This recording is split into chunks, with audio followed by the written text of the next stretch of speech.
গল্পের নাম চিত্তবিদ্ধ প্রেমতত্ত্ব। লেখিকা এমিনে হানয়াদে। পর্ব ৬। নিউইয়র্কের পেন্টহাউসে ভোরের আলো এসে আছড়ে পড়ছে। তবে অরার মনে হল সেই আলোতে কোনো উষ্ণতা নেই। গতরাতের বিনিদ্র রজনী তার চোখের নিচে কালচে ছায়া ফেলেছে। লস অ্যাঞ্জেলেসের সেই অভিশপ্ত অথচ মায়াবী স্মৃতিগুলো কুয়াশার মতো তাকে ঘিরে ধরছে। সিল্কের কোমল বিছানাটা আজ বড্ড অসহ্যকর মনে হচ্ছে, যেন এই বিলাসিতার চেয়ে হৃত্বিকের সেই নিরেট ক্যাসেলের রুক্ষতাও অনেক বেশি আপন ছিল। সকাল 10টা নাগাদ অরার রুমের দরজায় মৃদু করাঘাত পড়ল। ভেতরে প্রবেশ করলেন অ্যানা উইন্টার্স। পরনে তার দামি সিল্কের গাউন, মুখে সেই মেকি আভিজাত্যের হাসি। তার পেছনে ট্রলি হাতে একজন মেইড দাঁড়িয়ে। Good morning princess. দেখো তোমার জন্য কি নিয়ে এসেছি। Blueberry pancake, fresh avocado toast আর তোমার ফেভারিট কফি গু। অ্যানা নিজেই ট্রে থেকে খাবারগুলো গুছিয়ে অরার সামনে রাখল। অতিরঞ্জিত মাতৃস্নেহ যেন উথলে পড়ছে। অরা নিঃশব্দে এক চুমুক কফিতে ঠোঁট ছোঁয়াল। তিতকুটে স্বাদটা গলায় নামতেই তার হৃত্বিকের কথা মনে পড়ল। লোকটাও ঠিক এমন তিতকুটে সব কফিই খেত। কি আশ্চর্য, এটা কেমন ঝামেলা। বারবার সবকিছুতেই ওই উন্মাদ লোকের কথাই কেন মনে পড়ছে তার? কেন? অরা ভারী শ্বাস ফেলে। মায়ের সাথে আরও নানান সব কথাবার্তায় মত্ত হয়। যদিও সব কথা তার মাই বলে যাচ্ছে, আর সে কেবল চুপচাপ শুনে যাচ্ছে। সারাদিন অ্যানা অরাকে এক মুহূর্তের জন্য একা ছাড়ল না। নিউইয়র্কের 5th অ্যাভিনিউয়ের নামী সব বুটিক শপে অরাকে নিয়ে ঘুরল সে। অরার দুচোখে যখন লস অ্যাঞ্জেলেসের সেই ধোঁয়াটে স্মৃতিগুলো আছড়ে পড়ছে, তখন অ্যানা ব্যস্ত লেটেস্ট ডিজাইনের শ্যানেল আর প্রাডার গাউন নিয়ে। সেলসম্যানরা যখন অরার সৌন্দর্যের প্রশংসা করছিল, অরা তখন মনে মনে ভাবছিল, এই দামি পোশাকগুলো কি তার বুকের ভেতরকার অস্থিরতাকে আড়াল করতে পারবে? পার্লারের 4 দেওয়ালের মাঝে কয়েক ঘণ্টা ধরে চল অরার উপর রূপচর্চার যজ্ঞ। ফেসিয়াল, হেয়ার স্পা আর ম্যানিকিউরের প্রতিটি পর্যায়ে অরার কাছে মনে হচ্ছিল একটা যান্ত্রিক প্রলেপ। আয়নার সামনে বসে যখন সে নিজের প্রতিবিম্ব দেখছিল, তার মনে হচ্ছিল এই মেয়েটি সেই অরা নয় যে কয়েকদিন আগে এক রহস্যময় ক্যাসেলের বারান্দায় দাঁড়িয়ে প্রশান্ত মহাসাগরীয় বাতাস গায়ে মেখেছিল। অথচ অ্যানা বারবার অরার চিবুক ধরে বলছিল, দেখো তো ডার্লিং, তোমাকে কতটা ফ্রেশ লাগছে। অতঃপর বিকেল গড়িয়ে যখন সন্ধ্যা নামল, তারা ম্যানহাটনের সেই রাজকীয় পেন্টহাউসে ফিরে এল। লিফট থেকে বেরিয়ে ড্রয়িং রুমে পা রাখতেই অরার বুকের ভেতরটা হঠাৎ এক অজানা আশঙ্কায় কেঁপে উঠল। বিশাল হলরুমের পরিবেশটা রেখে যাওয়া সময়টার মতো নিস্তব্ধ নয়। পুরো ড্রয়িং রুমে দামি সিগারের কড়া ঘ্রাণ আর অপরিচিত কণ্ঠস্বরের গুঞ্জন। ঝকঝকে ইতালিয়ান মার্বেলের মেঝেতে ছড়ানো রয়েছে কিছু খেলনা এবং ছোটদের গল্পের বই, যা এই বাড়িতে আগে কখনো দেখা যায়নি। সোফার এক কোণে বসে আছে 15-16 বছরের এক কিশোরী, তার পরনে দামি ব্র্যান্ডের ডেনিম আর ক্রপ টপ, হাতে লেটেস্ট মডেলের আইফোন। সে এমনভাবে অরার দিকে তাকাল যেন অরা কোনো অনাহুত অতিথি। কার্পেটের উপর বসে থাকা 6 বছরের ছোট্ট মেয়েটি তখন একটা বার্বি ডলের চুল টানছিল। সবচেয়ে বড় ধাক্কাটা অরা খেল যখন তার চোখ গেল জানালার পাশে দাঁড়িয়ে থাকা সেই প্রো ব্যক্তির দিকে। লোকটির বয়স 50-এর কোঠায়, কাঁচাপাকা চুলে এক ধরনের তীব্র আভিজাত্য। তার পরনের কাস্টমমেড স্যুট আর হাতের দামি রোলেক্স ঘড়ি জানান দিচ্ছে তার অঢেল প্রতিপত্তির কথা। লোকটা অ্যানাকে দেখে এমন এক প্রশান্তির হাসি হাসল, যা কেবল একান্ত আপনজনদের জন্যই বরাদ্দ থাকে। অ্যানা অরার হাত আলতো করে চেপে ধরে সেই লোকটির দিকে এগিয়ে নিয়ে গেল।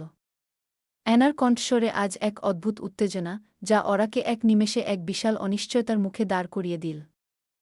এই সাজানো গোছানো আভিজাত্যের আড়ালে যে এমন এক চমক লুকিয়েছিল, তা অরার কল্পনাতেও আসেনি। অ্যানা লোকটার খুব কাছে গিয়ে দাঁড়িয়ে অরাকে উদ্দেশ্য করে বলল, অরা, মিট রিচার্ড হ্যারিসন, নিউইয়র্কের নামকরা business tycoon and my husband. আর ওই মেয়ে দুটি রিচার্ডেরিক। অরা নির্বাক, হতভম্ব, স্তব্ধ।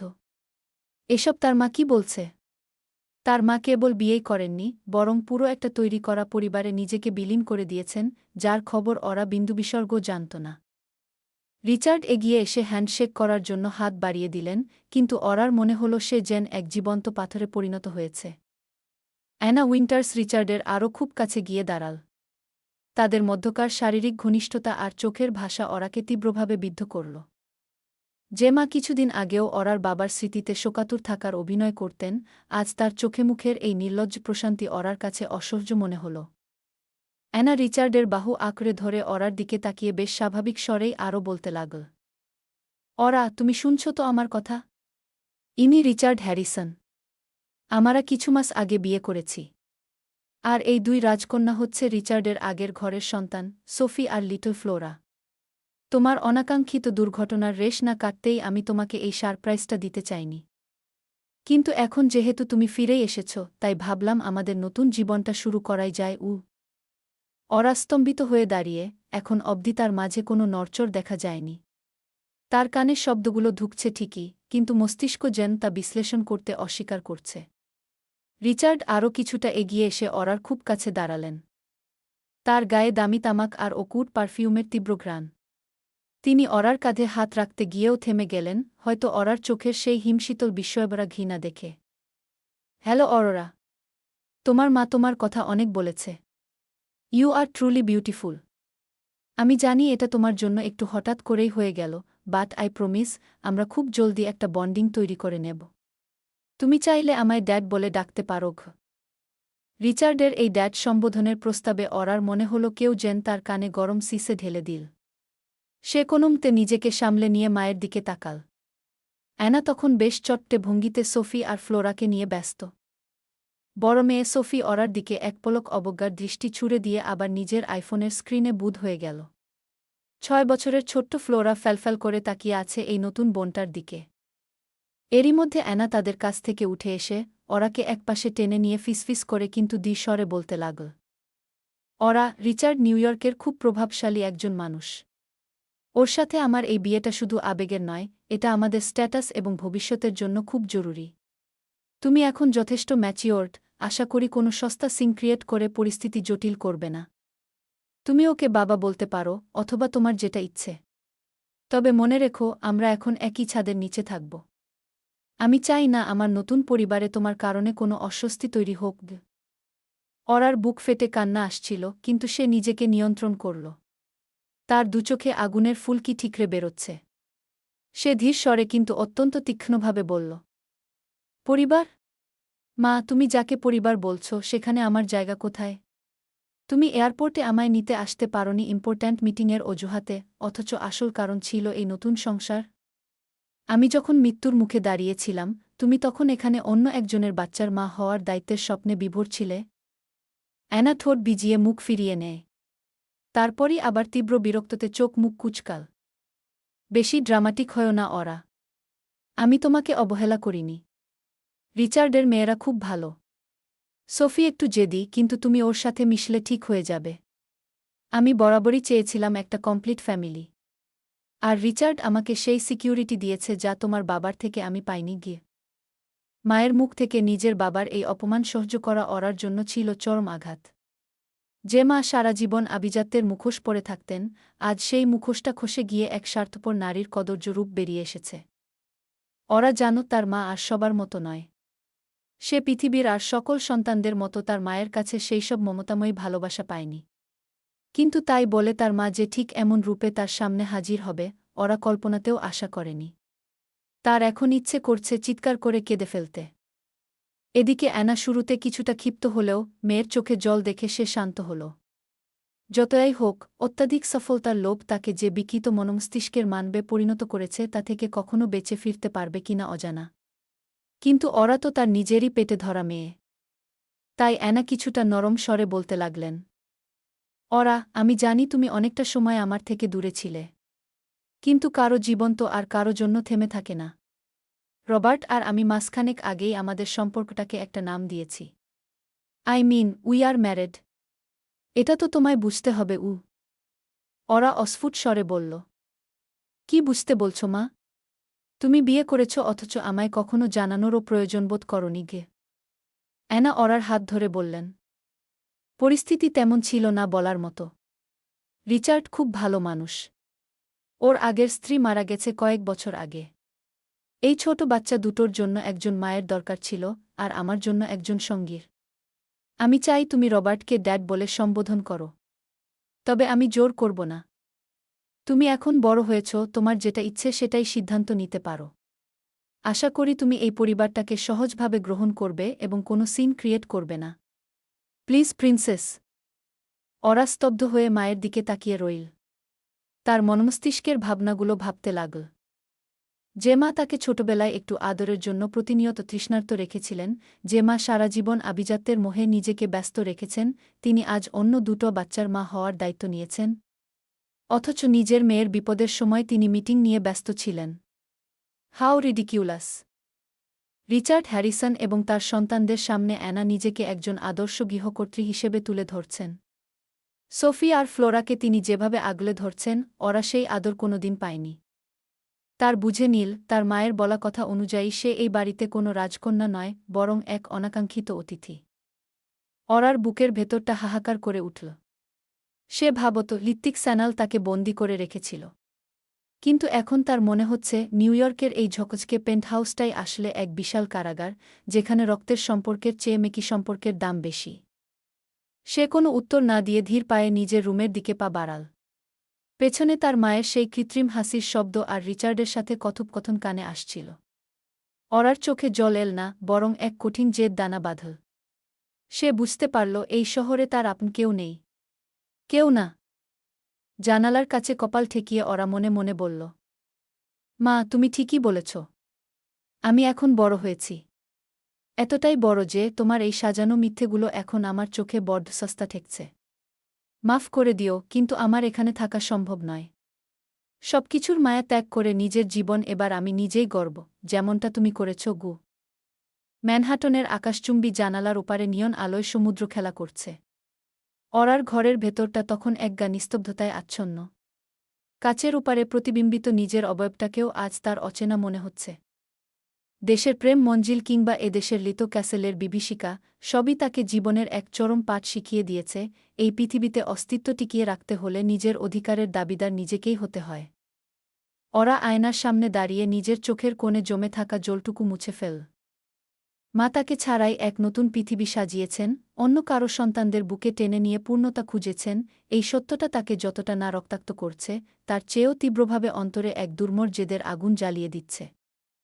সে ভাবল, মা যদি পরদেশের মাটিতে নিজের স্বার্থের জন্য নিজের সবটা বিসর্জন দিয়ে নতুন জীবন গড়তে পারেন, তবে আমি কেন পারব না? আমি কি কারো করুণার পাত্রী হতে এ দেশে এসেছি? কখনোই না। দীর্ঘশ্বাস চেপে সে নিজের পরিচয়পত্র আর অসমাপ্ত পড়াশোনার কাগজপত্রগুলো সযত্নে গুছিয়ে নিল।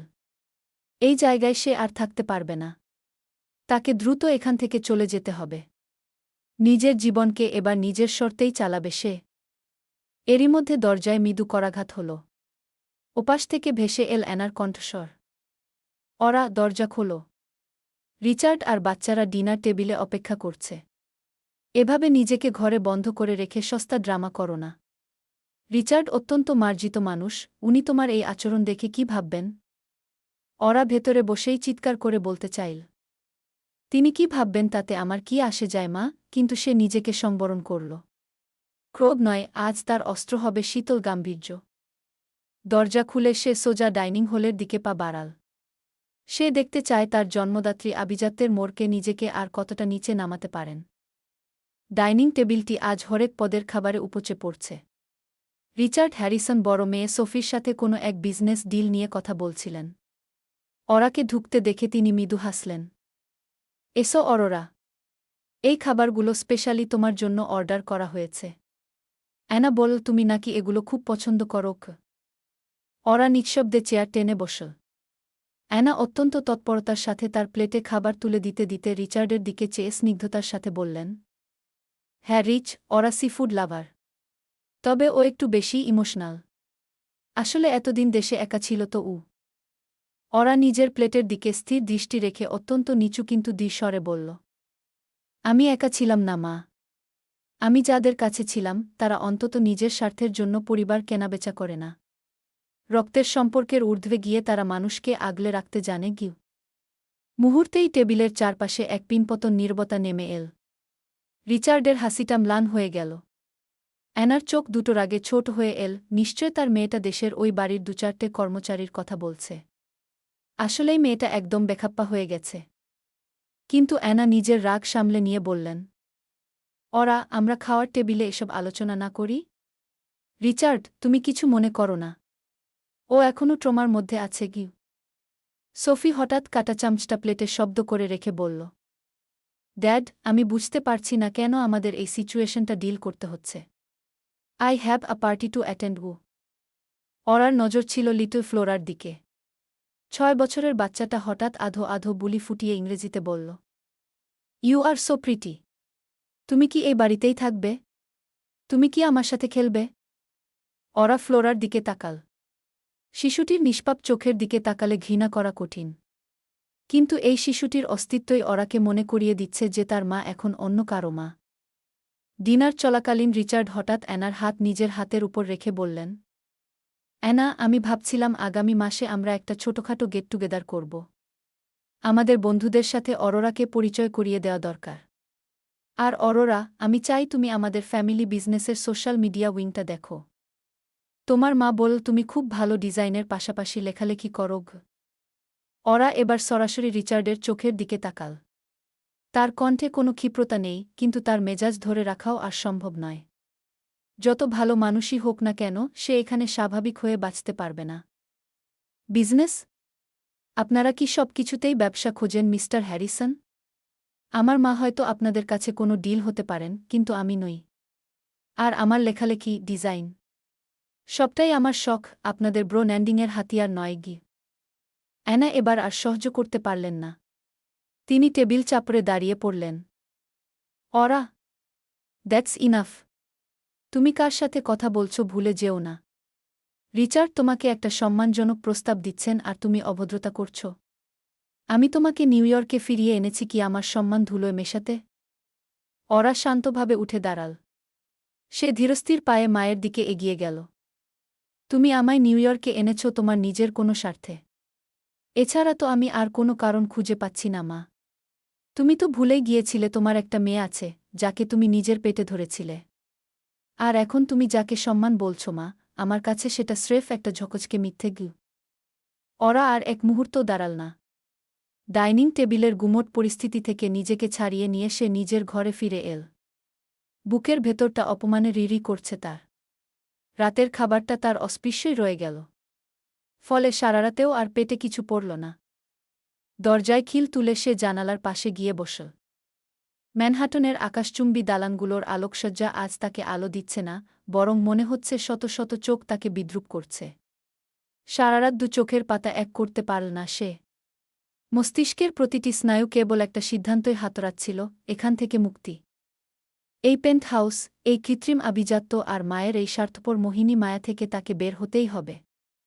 পরদিন ভোরের আলো ফুটতেই ওরা ঘর থেকে বের হলো একটু ফ্রেশ হওয়ার আশায়। কিন্তু লিভিং রুমে পা রাখতেই তার বিস্ময়ের সীমা রইল না। সেখানে সোফায় অত্যন্ত আয়েশ করে বসে আছেন আর্মি অফিসার ইউশান ওয়ার।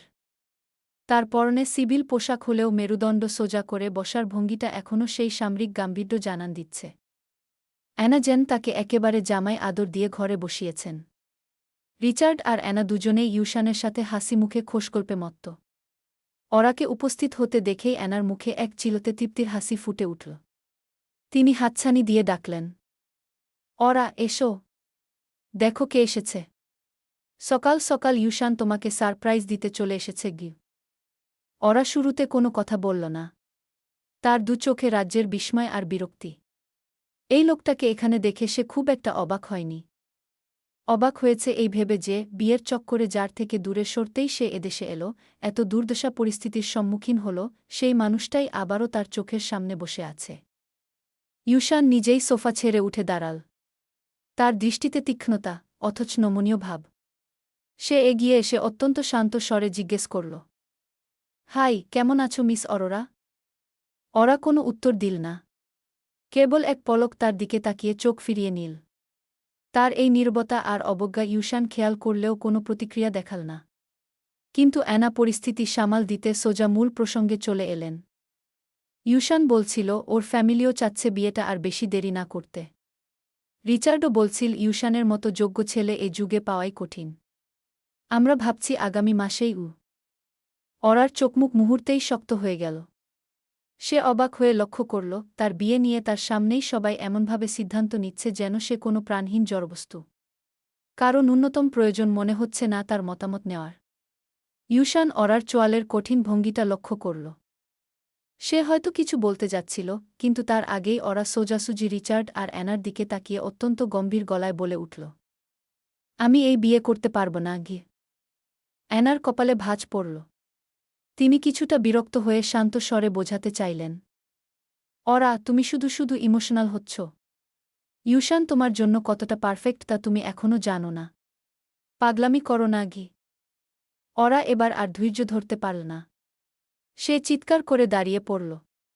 তার কণ্ঠস্বর পুরো লিভিং রুমে প্রতিধ্বনিত হল। আমি বলেছি তো আমি বিয়ে করব না। কারণ আমি এই বিয়ে তো দূরে থাক, এই বাড়িতেই আর থাকব না। আমি চলে যাব এখান থেকে গু। অ্যানা রাগে ফেটে পড়লেন। তিনি কর্কশ স্বরে বললেন, কোথায় যাবে তুমি? শুধু শুধু কেন পাগলামি করছ? এই নিউ ইয়র্ক ছেড়ে কোনো নরকে গিয়ে উঠবে তুমি? অরা নিজের ব্যাগটা শক্ত করে আঁকড়ে ধরে বলল, নরক হোক কি স্বর্গ সেটা আমার একান্ত নিজের হবে। আমি আগে আমার পড়াশোনা শেষ করতে চাই। মা, তুমি যেমন কারো পরোয়া না করে নিজের জীবন নিজের মতো সাজিয়ে নিয়েছ, আমিও ঠিক তাই করব। নিজের পায়ে দাঁড়ানোর অধিকার আমারও আছে গি। রিচার্ড এতক্ষণ চুপচাপ থাকলেও এবার পরিস্থিতি সামাল দিতে চাইলেন। তিনি অত্যন্ত মার্জিতভাবে বললেন, দেখো অরোরা, পড়াশোনা করা তো খুব ভালো কথা। আমরা তো তাতে বাধা দিচ্ছি না। কিন্তু তার জন্য বাড়ি ছাড়ার কি প্রয়োজন? তুমি তো এই বাড়িতে থেকেও পড়াশোনা কমপ্লিট করতে পারো। আমরা তোমাকে সব রকম সাপোর্ট দেব। অরা এবার রিচার্ডের চোখের দিকে তাকিয়ে স্থির স্বরে বলল, না মিস্টার হ্যারিসন, আমি শুধু এই বাড়ি নয়, আমি এই নিউ ইয়র্কেই থাকতে চাই না ঘে। অ্যানা এবার অট্টহাসি দিয়ে বললেন, নিউ ইয়র্কে থাকবে না তো কি বাংলাদেশে ফিরে যাবে? বাংলাদেশে গিয়ে করবেটা কি? পাগল হয়েছ তুমি?